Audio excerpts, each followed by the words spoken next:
This is AP Lit, and we're going over Mending Wall by Robert Frost. So here are your answers. Number one, the answer is D as in dog. Number two, B as in boy. Number three, C. Number four, E.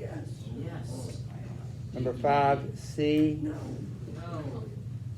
Number six, A.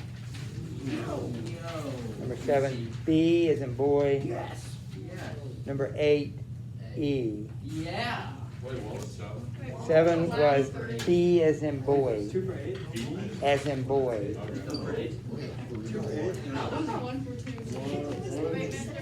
Yeah. All right, guys, listen up. Listen up. 6 is A, 8 is E. Anybody else? Anybody get them all right? All right, anybody miss just one? Anybody miss just two? Finley, are you listening? Did you miss? How many did you miss? I got 1, 2. All right. How about 3? How about 4? All right, so I'm not going to read any more because you can't miss more than half of them. You can't get just half of them right. You can get half of them right and expect to pass, but you can't get less than that. It's just, it's not going to happen. So let's look at them. All right, let's look at the answers. I don't know what the problem was. I'm going to read you some of the explanations here. I hadn't planned to do this, but I think it might be helpful since a lot of you did less than half. So number one, the answer was D, nature. I'm going to just read you their explanation. Listen to this.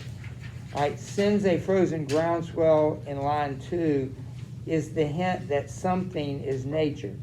The poem clearly states that the work of hunters is another thing, and not the original cause of the gaps caused by nature.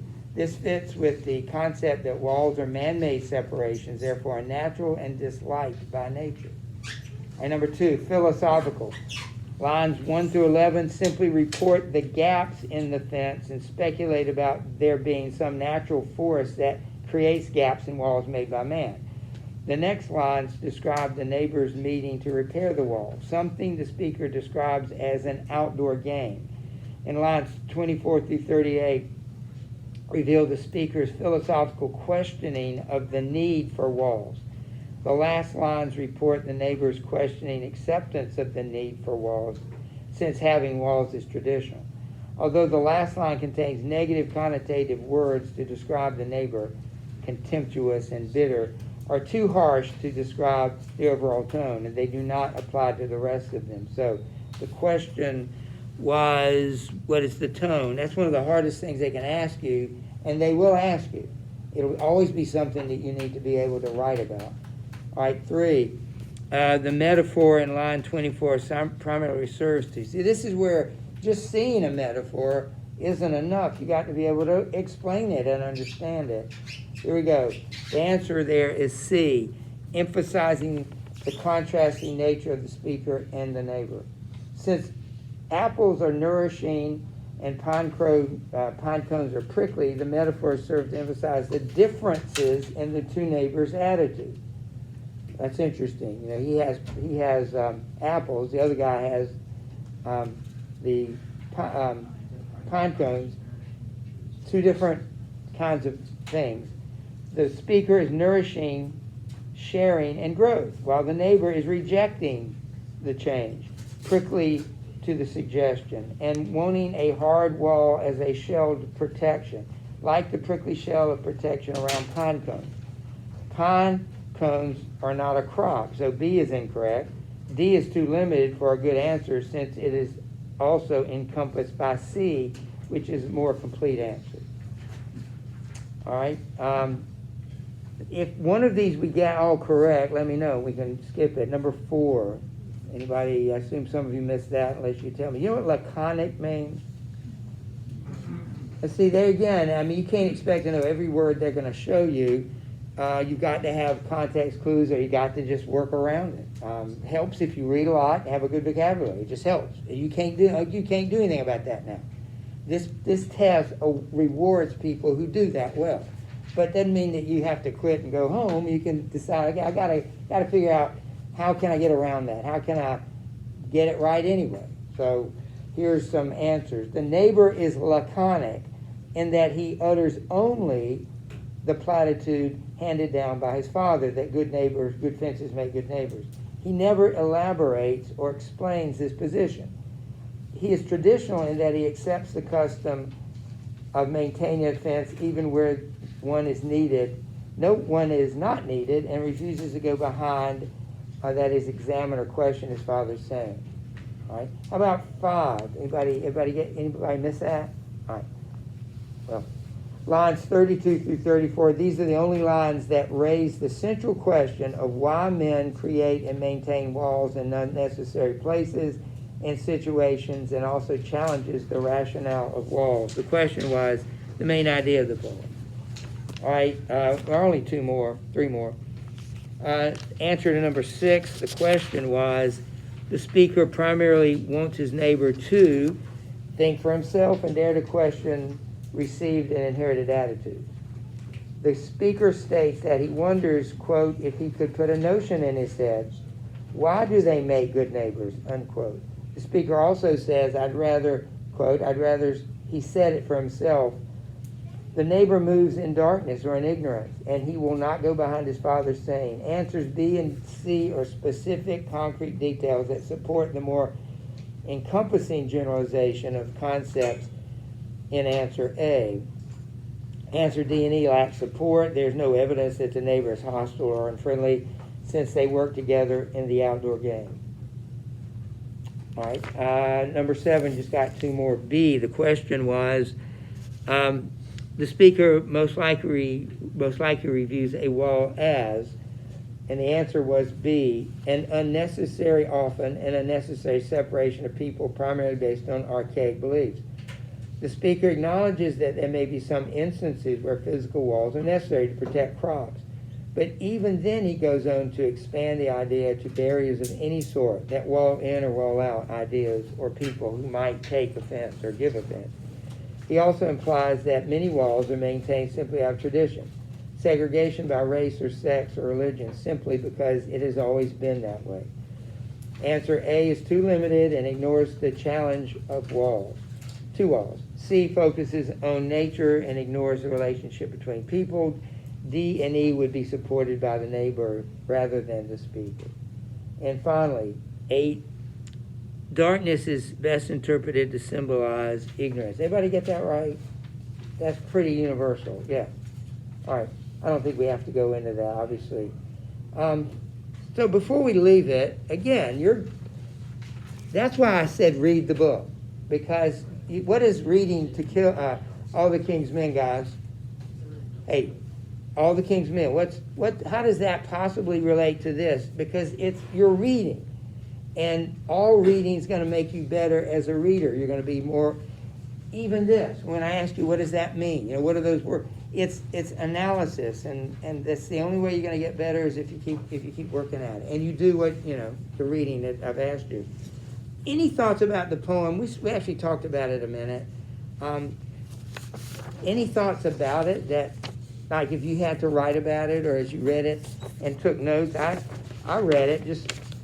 Hopefully, maybe this will become second nature to you. But as I read the poem, I do what I always do. I point out, what is the speaker saying? What does the diction look like?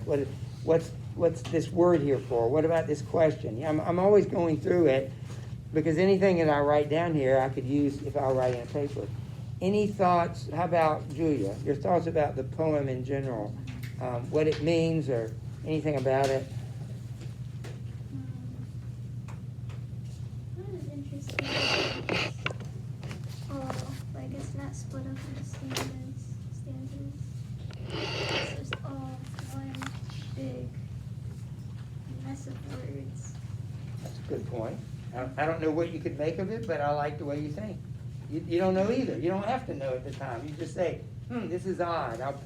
I'll write it down. I'll make a note of it. I might be able to use it. I might not. But, you need to make those notes as you read it. Thank you. Davis, what about you? I thought it was interesting how, like, all the references are to nature. Like, it starts starts out with nature, and then it kind of, like, you wouldn't think of a person comparing themselves like a tree, and then that tree eating from another tree. Which is personification, or at least a metaphor. Yeah, but he sticks with it, and it kind of works, which is weird, because it's not something that you see a lot of. Good. Anything else, Nick, anything other technique that you note that he uses?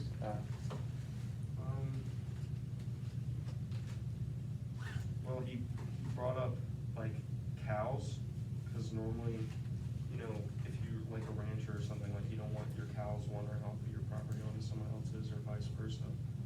But then he mentions there are no cows. So he's logically thinking, why do we have a wall here? Right. That would be a reason to If have it. There's no cattle, like you don't really need a wall between farms. Right. His pine cones or his Right. apples and the other guy's pine cones are not gonna move and change place. I mean, they might be blown, you know, by the wind or something, but they're not gonna like walk over. Right. And so that's no reason to have a wall. And so he's just thinking out loud, what does this poem say about tradition? That's not always good, Right. Why do we even have tradition? because usually the traditional things are things that are proven to work over time. Good. That's a good definition, because it is over time. When I used to work with the yearbook at Page High School, one thing that bothered the heck out of me was if we ever did anything new, the next year's yearbook staff said, well, we gotta do it just like they did. You know, like they did, it's like whatever you do now immediately becomes a tradition. I'm always surprised at how traditional people your age can be. You know, we gotta do it just like we did it before. And that's not always a good reason, but that's what it is. You know, we did it before, we gotta do it again. We're kinda bound by it. Did anybody catch the pun in the poem? I wouldn't expect you to be right now to go through this entire poem finding it, but did any of you make note of the pun? I thought there was some humor in it. The thing about the elves, the thing about the pine He's cones. talking about it being knocked down, and who are we keeping, why do we have a fence, who are we keeping out, elves? Yeah, so it's a rhetorical question and humor. Did anybody see the pun? I'll read it to you. It's near the bottom. I'll start where it says, before I build a wall, I'd ask to know what I was walling in or walling out, and to whom I was like to give offense. Oh. Oh, it's that one. Good one. To me, that all I can say about that is it shows you beyond the speaker that the poet has a sense of humor. And by the way, the speaker is the guy with the apples, and it's very conversational. He's talking to us. He's talking to us as if he would talk to him. So those are things that you need to make note of as you go through here. So that was something nobody mentioned. He's also very practical, like we said earlier. Why have a tradition if you don't need one? He also repeated things. He says this, and he set the wall between us once again. We keep the wall between us as we go. Because he repeats it, he's already shows you the wall is a way to separate you and me. The wall is between you. They even stay on either side of the wall when they fix it. And then the idea that good fences make good neighbors, he repeats it. Oftentimes when you see something like repeated, the second time it's repeated, it takes on a different meaning. By the way, what does that mean? Good fences make good neighbors. And is it true? There's always probably some truth in it. It became a proverb. I never heard it before, but is that true? How do good fences make good neighbors? I would say yes, it is true, because usually, or how I see it, what he's talking about is like there's a line, and when you're talking to your friends, you don't want to cross that line because it may affect your friendship. And like, I feel like a big line right now is politics, and so if you were to like step over, you're going to cut off a lot of people in your life for just crossing that line. That was like respectfully set up that you just don't want to mess Yeah, with. I love the way you put that. That's how we as analysts of literature should be thinking, because you all of a sudden went from a literal fence to another kind of fence, which is still a fence. You know, these healthy fences, we don't talk about that. So that's really good. that's the way we have to think as analysts. We gotta go from the literal to the more figurative. And last period, won't get into this, we didn't get into it, but I said, well, what about tradition? What are good, bad about tradition? And somebody brought up something, it was kind of political, and I thought, and I made the comment, that's really true. We have been talking about fences ever since the immigration became an issue. That's a literal fence. But we've been also talking about tradition ever since people started going after statues and, the cancel culture. That's an example of tradition. We are getting rid of tradition, not keeping it, but we're looking at our traditions, we're overcoming them. Sometimes there's a difference between keeping a tradition and destroying a tradition. They're Perhaps opposites. sometimes a tradition doesn't need to be kept continuously, but it doesn't necessarily need to be erased or removed. So they're opposites. If you keep it, then you respect it, you keep it. My point there is, here we're reading a poem written in the 1930s or 40s, and he's speaking about things that are in the news, in fact, that get us heated, that we have strong feelings about. So nobody please try to think that from now on, once you leave literature and don't have to take it anymore, it's not good for you. Hey guys, I can't hear everybody if you're talking. I'm just trying to tell you that's a great way to look at literature, that it speaks to things that are, well, when we get to it, Thoreau in his book talks about gossip and he talks about news, and he said news is like gossip because it changes next week and the week after. What doesn't change are truths. That's where literature comes in. Would you get out, Walden? That's a great segue. We won't spend much time with it, but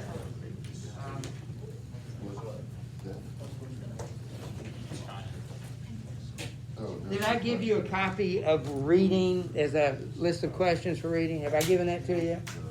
All right, I'm going to give it to you now.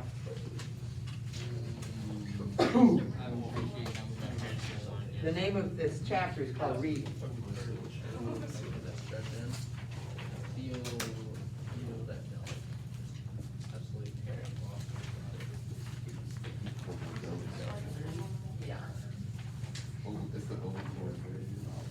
I'm going to ask you to turn to the third paragraph of the chapter. So turn to Reading. The chapter is the third chapter in the book. And I want to ask you to turn to the third paragraph. It's the student may read Homer or Aeschylus in the Greek and so forth. We're not going to be able to do this chapter justice. What we're going to try to do is answer these questions because I think the ideas are valuable. We just don't have a lot of time. So in this chapter, the third paragraph starts with the student may read Homer or Aeschylus. If you'll look down about halfway down, I have a different edition, so I don't know if it's halfway or not in your book, but mine halfway down the page in my book. He makes this comment. I want you to look for it. For what are the classics but the noblest recorded thoughts of man? Find that, underline it, and write it down because that's his definition. It's real simple. What is a classic? We're a classic school. We read classics. And what is a good definition of them? The noblest recorded thoughts of man. So that speaks of the language and the way it was written, the noblest recorded thoughts of man. And the thoughts themselves. These are the noblest things people have said, and the noblest thoughts they've had, and the noblest stories. So I like that. He also speaks a little bit later, if you look down a little bit, he says, why do we read old things? This goes back to the tradition discussion. There's some traditions we need to get probably lose, but then there are others we definitely need to keep. And he says we might as well omit. Do you see that? I want you to underline this. We might as well omit the study of nature because she is old. So he makes the comment, just because something is old doesn't mean you shouldn't study it. Nature is very old, and yet we study it. Botanists, scientists study it. And then a little bit below that, this isn't one of your questions, but I want you to underline it. Books must be read as deliberately and reservedly as they were written. I think that's where this class comes in. I've told you from the beginning, you've got to be a deep reader, you've got to be a close reader, you got to be a wide reader, you got to be able to read. It takes effort. There's a lot of effort that it takes. And so I want you to, remember, even Thoreau says, reading the classics, they were written with incredible effort. They're going to require more effort from you. And then 3, we'll get down to 3 and then probably be it.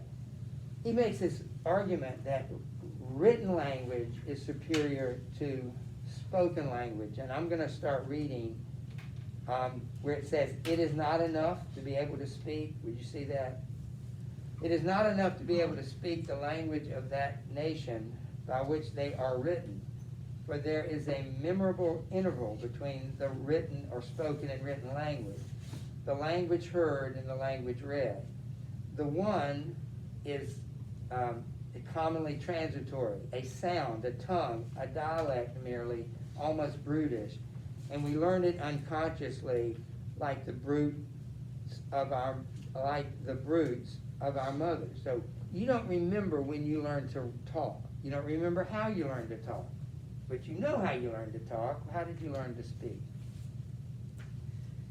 You have to take a class. You have to get these little babies in a class and give them books and point to the board and say, how do you learn to speak?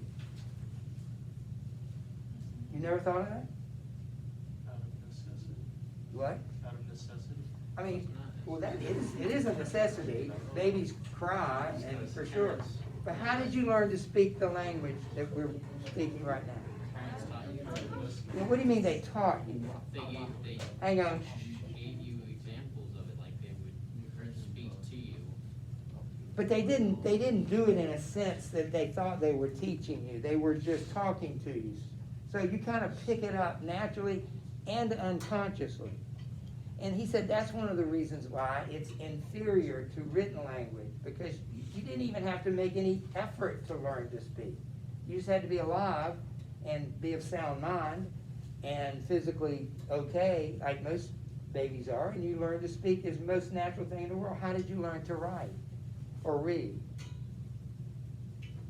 And when did you learn to write and read? I hear some kids go to kindergarten. I'm sure some do. They already know how to read well, and I don't know. I'm sure I was trying to read, but somewhere around kindergarten, and you kind of develop that. Kindergarten to 2nd grade, you're getting better reader, but you're not 15 months old or 10 months old. You're 5 years old, and some precocious children are maybe 4 or even 3, I suppose. But most people around 5, and it takes a lot of effort. I remember the first word I ever learned in 1st grade or something was the word the, T-H-E. And we were learning to write and read simultaneously.